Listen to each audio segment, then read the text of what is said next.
Hi friends, welcome to three rose kitchen. இன்றைக்கி என்ன dish பார்க்க போகிறோம்னா கருப்பு உளுந்து சட்னி தாங்க பார்க்க போகிறோம்.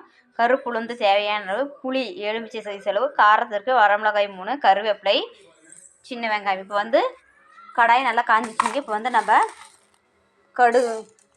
கருப்பு உளுந்தை போட்டுக்கலாம். நல்லா ரோஸ்ட் பண்ணிக்கலாம்.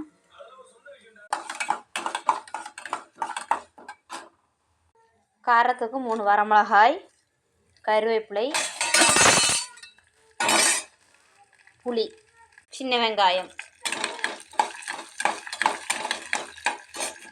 தாளிப்பு கரண்டி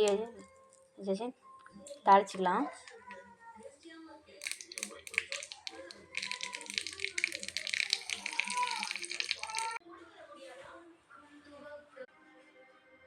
சத்தான கருப்பு உளுந்து சட்னி ரெடி ஆயிடுச்சிங்க. நீங்களும் உங்கள் வீட்டில் செஞ்சு பாருங்கள். கமெண்ட்ஸ் பண்ணுங்கள், சப்ஸ்கிரைப் பண்ணிக்கோங்க. நன்றி, வணக்கம்.